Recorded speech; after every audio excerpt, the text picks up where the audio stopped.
En el nombre del Señor Jesús, en este precioso día, voy a compartir la palabra del Señor en Efesios capítulo 1, donde vamos a encontrar muy relacionado con los propósitos de Dios. Vamos a hacer una oración primeramente en favor de cada uno de los que escuchan la palabra del Señor, allí donde quiera que cada uno se encuentre, donde todos ustedes estén, que la palabra de Dios llegue a sus oídos y a sus corazones y haga la obra para la cual ha sido enviada. Oremos todos.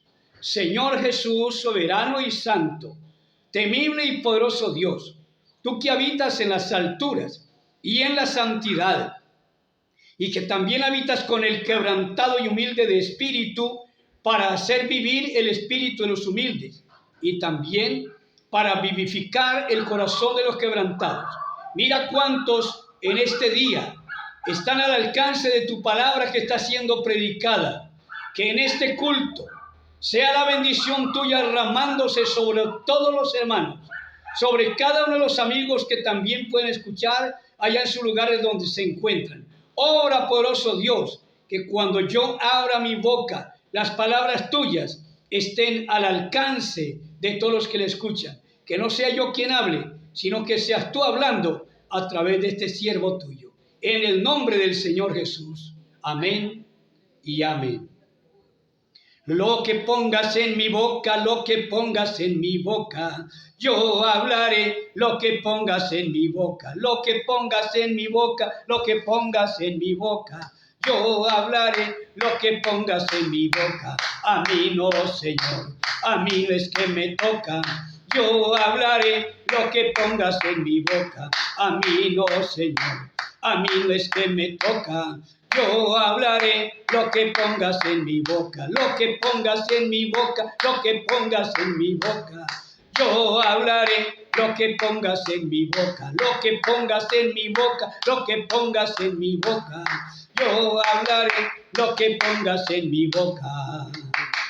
Gloria al Señor. Demos gloria a Dios todos, porque el Señor está aquí y su presencia no solamente la consideramos como cosa real, ya que dice la Sagrada Escritura que donde hayan 2 o 3 congregados en su nombre, allí está Él. Pero también es que la sentimos en nuestro corazón. Y ahora, ¿cuánto más? Que vamos a abrir la Sagrada Escritura para leer, es decir, para escuchar la voz de Dios que está escrita aquí y es transmitida por el Santo Espíritu de Dios a través de este siervo tuyo. Soy el pastor Gustavo Márquez, que está transmitiéndoles también por este prestigioso medio desde la ciudad de Guayaquil, en Ecuador.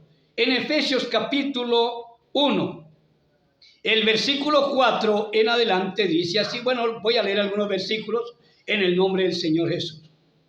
Y dice, según nos escogió en Él antes de la fundación del mundo, para que fuésemos santos y sin mancha delante de Él, en amor, habiéndonos predestinado para ser adoptados hijos suyos por medio de Jesucristo, según el puro afecto de su voluntad.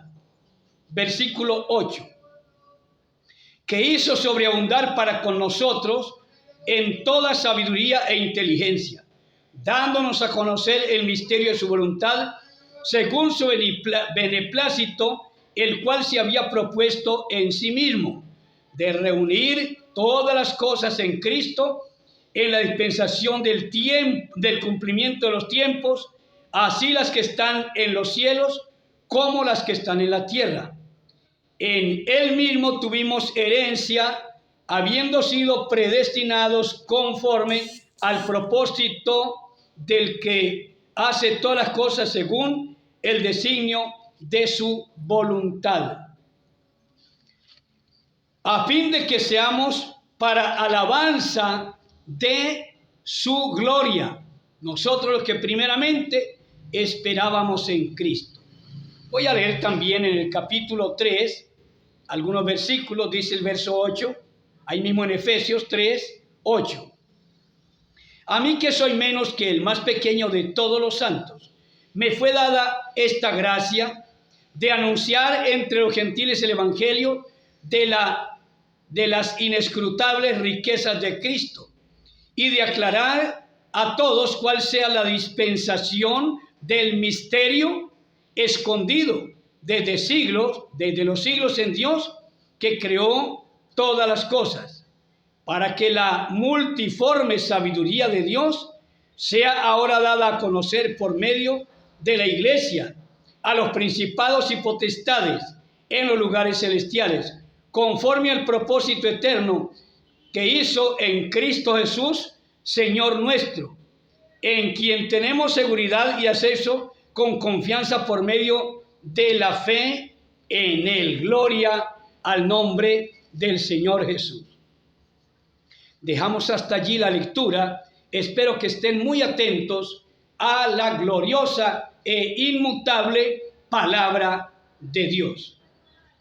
Y vamos a hablar entonces, como ya dije, de los propósitos de Dios, pero resulta que en estos propósitos hay misterios. Y espero que cada uno de ustedes esté totalmente atento para que logre comprender los misterios que dentro de los propósitos de Dios hay.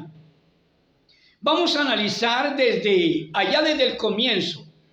Bueno, no propiamente del comienzo, pero desde Abraham para acá, para ser un poquito más explícito.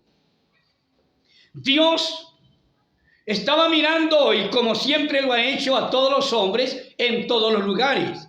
En cualquier lugar de la tierra, sea quien fuere el hombre, bueno o malo, Dios allí lo está mirando. Con una diferencia, con una excepción, y es que Dios dice: mis ojos pondré sobre los fieles de la tierra, para que estén conmigo. Y dice: el que ande en el camino de la perfección, este me servirá. Pues Abraham era un hombre entregado a la religiosidad, a la idolatría, a creer en las cosas visibles, mas no a poner la mirada y menos a creer en un Dios invisible, que por cierto es el creador de los cielos y de la tierra, y es el mismo que vino en forma humana, es decir, que vino como hombre, habiéndose introducido en el vientre de una mujer pura y santa, y allí mostrarse al mundo, mostrado como hombre, o como dice la Sagrada Escritura, 1 Timoteo 3:16, manifestado en carne.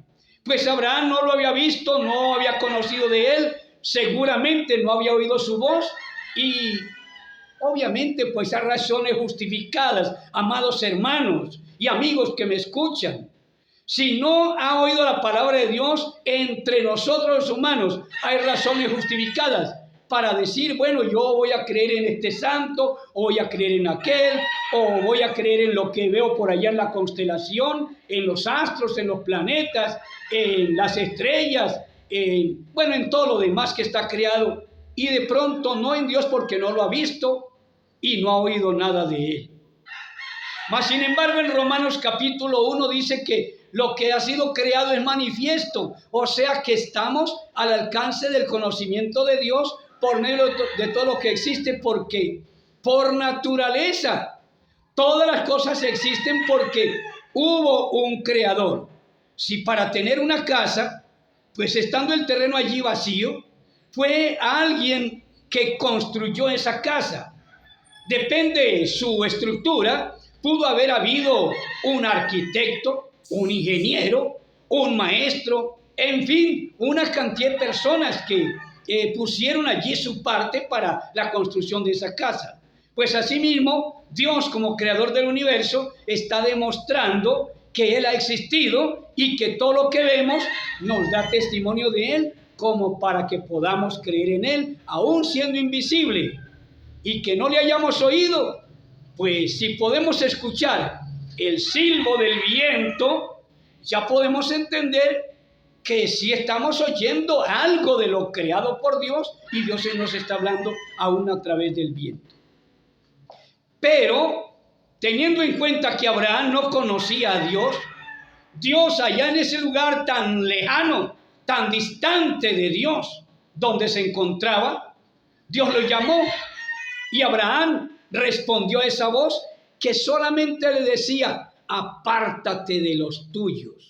Es decir, de todos aquellos que te están llevando a la perdición, de todos aquellos que te están llevando a la cautividad, de todos aquellos que te pueden llevar a la condenación misma de tu alma. Apártate de aquellos.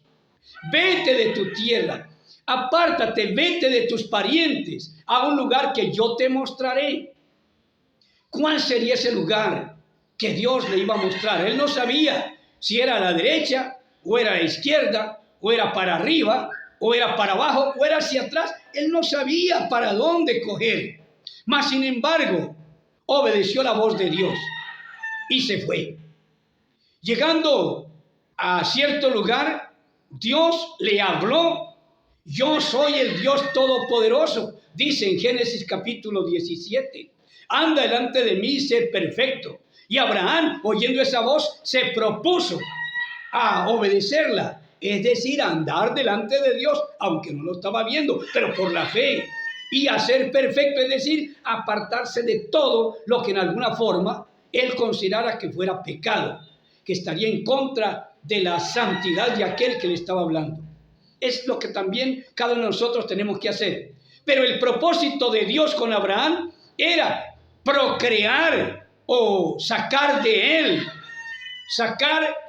Abraham un pueblo para su gloria y para su alabanza, como bien lo hizo. Pues a Isaac, su hijo, le fue dada una gloriosa promesa que también le fue dada a Abraham.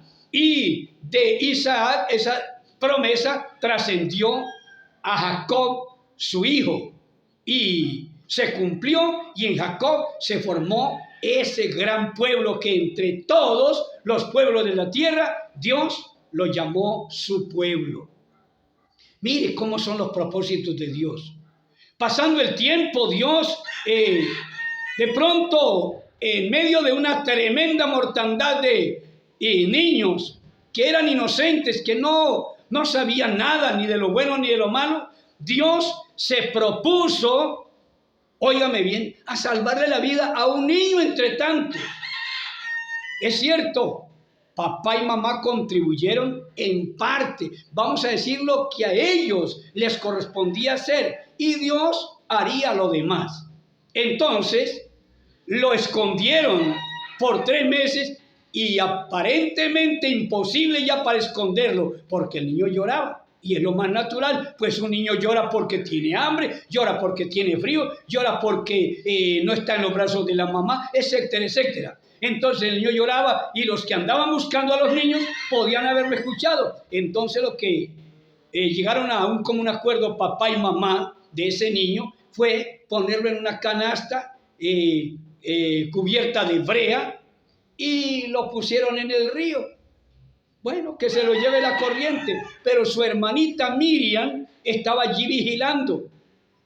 Y mire los propósitos de Dios, qué importantes son, y esos misterios que qué difícil es para nosotros conocerlos. Pues en ese momento exactamente, la princesa, hija de Faraón, salió a bañarse con sus doncellas, ahí en el río donde estaba puesto el niño. Creo que se llama el río Nilo, que ustedes conocen muy bien la historia. Y cuando la princesa lo oyó llorar, entonces ordenó que le trajeran a ese niño que lloraba, y efectivamente era un niño que para la princesa era lo más hermoso que había visto en su vida.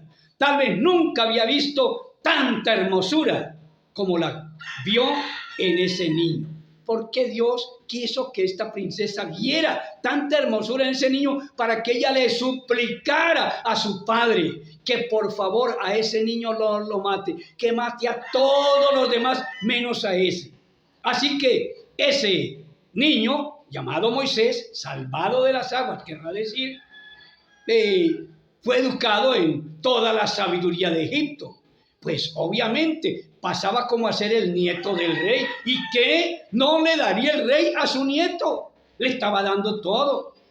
Pero cualquier día, y en los propósitos y misterios de Dios, este varón, que ya no era un niño, ya era un hombre hecho y derecho, cometió un error mató a una persona, después quiso separar a otros que estaban peleando y ahí fue delatado, ahí fue divulgado que usted mató al egipcio ayer y que ahora, bueno, en fin. Entonces esto llenó la copa de Faraón y quería matarlo, pero Moisés huyó y todo eso estaba en el propósito de Dios, que él matara a un hombre para que pudiera escapar de Egipto, porque si no, de otra manera, él moría allí condenado a religiones y a creencias perversas y torcidas como las que tienen los egipcios.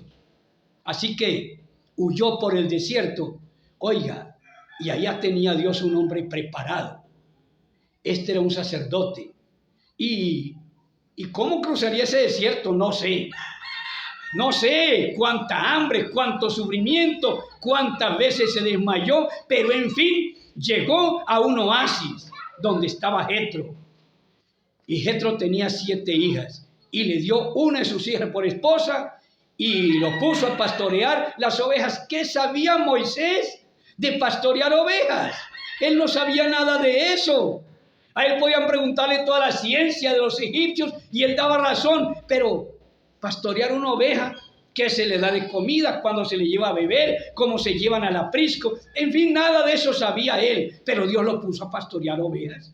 Ni siquiera fue el sacerdote el sacerdote Jetro, que ya lo había aceptado como su yerno.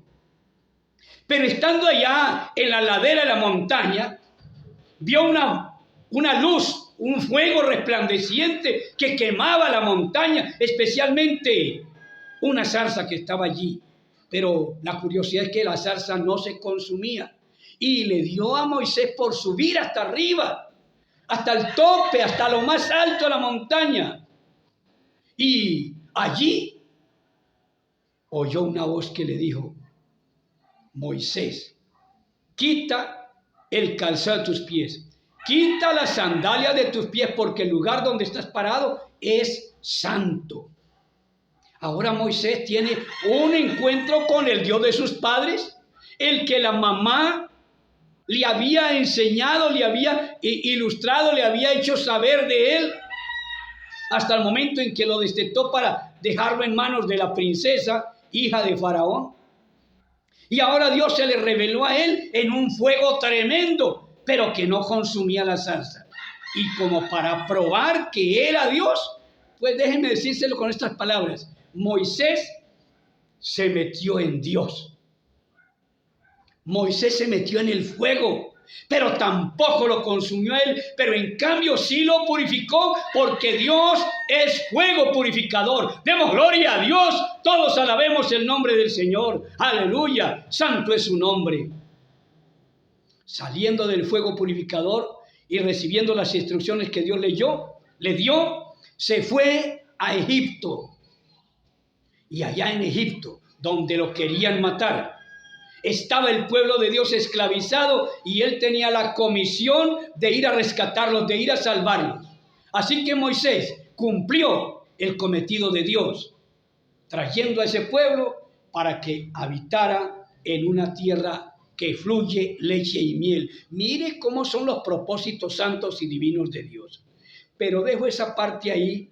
La historia usted puede seguirla leyendo en el libro de Génesis, en Éxodo, en Número, en Levítico, en Deuteronomio, en Josué y en Jueces. Y bueno, en fin, todos aquellos pioneros del principio. Usted puede seguir leyendo. Ojalá que sea lector de la palabra de Dios. Solamente le mencioné 7 libros.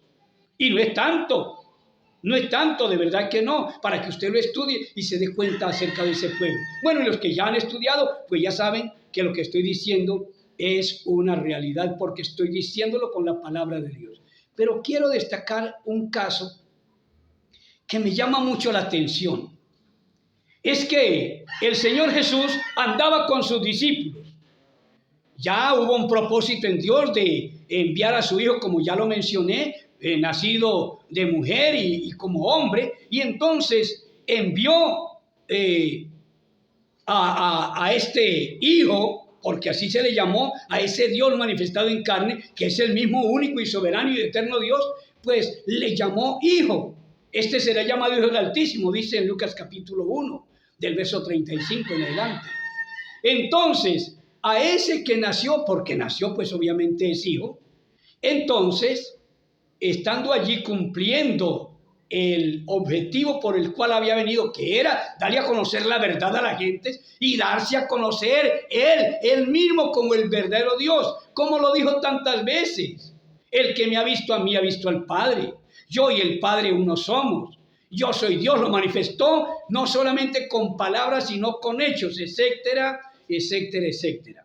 Pero en un momento en que ya él comenzó a reclutar discípulos para que estos discípulos recibieran las enseñanzas, por eso se llaman discípulos obviamente, entonces luego fueran a predicar, a anunciar que había venido el Mesías. Y él siempre andaba con ellos. Pero en un momento dado, los discípulos se fueron de pesca. Y Jesús, el Señor, no subió en la barca. Se quedó. Él se quedó.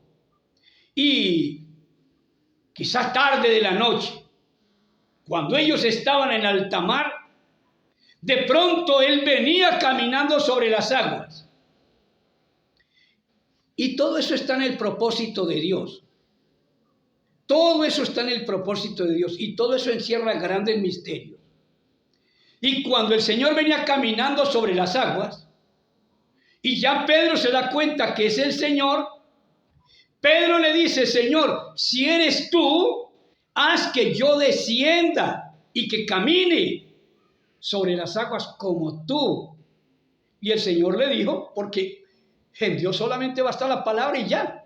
Entonces el Señor le dijo: ya está bien, bájate de la barca y desciende al mar y camina. Y Pedro comenzó a caminar mirando al Señor allí, pero en un momento como que pensó en las olas y bajó su mirada. Insisto, hermanos, porque ese es el punto del tema. Había un propósito en eso. Pedro bajó la mirada. Oiga, qué tremendo es cuando se deja de mirar al invisible, aunque Pedro allí lo estaba viendo. Pero porque lo estaba viendo se confió y dijo: bueno, yo ahora puedo caminar solo. Y comienza solito a caminar sin mirar a Cristo. Óyeme, mi hermano y amigo que me escuchas, no puedes caminar solo. Te lo advierto, te lo recuerdo porque ya lo sabes. Y a los que no saben se los advierto. No podemos caminar sin Jesús. El Señor Jesús es el todo en nuestra vida. Él es nuestra guía, Él es nuestra lámpara, Él es nuestro Señor, Él es nuestro alimentador, nuestro pastor. Él es todo entonces. Inclusive, Él es nuestro médico. Estás enfermo, pues ven a Cristo, que en Él hay sanidad. Él ha prometido diciendo: yo soy tu sanador. Entonces, es cuestión de solamente no dejar de mirarle a Él y de creerle a Él. Más que creer en Él, creerle a Él. Cuando Pedro bajó la mirada, comenzó a hundirse. Y les advierto algo también, o les recuerdo. Pedro era un profesional para las aguas, pues era pescador. Cuando se le enredaba la red por allá en lo profundo, ¿quién cree que sacaba la red? Pues Pedro clavaba, se hundía ya hasta donde estaba la red, contenía la respiración el tiempo que fuera necesario para desenredar la red y volverla a sacar, aunque muchas veces salía rota, pero no importa, la remendaban. Pedro era un profesional en las aguas y allí comienza a tener miedo. Porque simplemente no nadó. Digo yo, ¿por qué? ¿Por qué comenzó a clamar: sálvame que perezco? Mire los propósitos de Dios. El Señor Jesús le dice: ¿por qué dudaste? Es que, mi hermano, las aguas representan el mundo de pecado. Óigalo bien. Y cuando usted y yo descendemos a esas aguas putrefactas del pecado, no habrá buen nadador que pueda salir de allí. Esas aguas son más pesadas que las aguas del mar salado, así también lo llaman, el mar muerto. Pues es muerto porque ahí nadie puede nadar.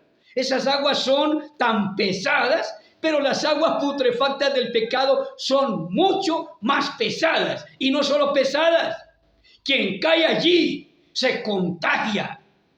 Se llena de toda clase de bacterias infernales que los van a llevar a la muerte segura. Razón por la cual Pedro tuvo que clamar: sálvame que perezco, porque aunque él era un buen nadador, ante el mar de pecado, él no era nadie. Allí el único que podía caminar sobre el pecado sin dejarse contaminar era el Señor Jesús, que ya bien sabemos que fue hallado sin pecado. Nosotros, por naturaleza, somos pecaminosos o pecadores, porque descendemos de Adán, que, bueno, esa naturaleza pecaminosa quedó también, se transmitió a nosotros. Por eso digo que es algo que contagia. Si tú te vas a un baile, allí te vas a contagiar mirando cómo mueven la cadera, esas piernas y no sé cuántas cosas más que te provoca seguir mirando. Si vas a lugares donde no es propio para hijos de Dios, te vas a contaminar. Imagínense, hasta aún hay hermanos, mejor dicho, lo digo de otra manera para que me entienda mejor. Hay hijos de Dios que van y se meten a cualquier religión, bueno, simplemente por curiosidad. Oiga, ojalá no salgan contaminados de doctrinas falsas. Óigame bien, ojalá no salgan contaminados de doctrinas falsas y luego vengan a la iglesia a infectar a otros de esas enseñanzas que allí escuchó, diciendo: en mi iglesia no están enseñando la verdad y allí en tal otra iglesia, allá sí tienen la verdad. Y se lo he oído ya a algunos, lamentable y tristemente. Sí, lamentable, porque es lamentable esa situación. Entonces, por favor, quédate quieto mirando al invisible. Si Pedro se queda quieto mirando al invisible y solamente da pasos hacia él, con toda seguridad no se habría estado hundiendo. Pero ¿sabe qué representa eso? Representa cuando el Señor Jesús fue entregado por Judas. Fue entregado.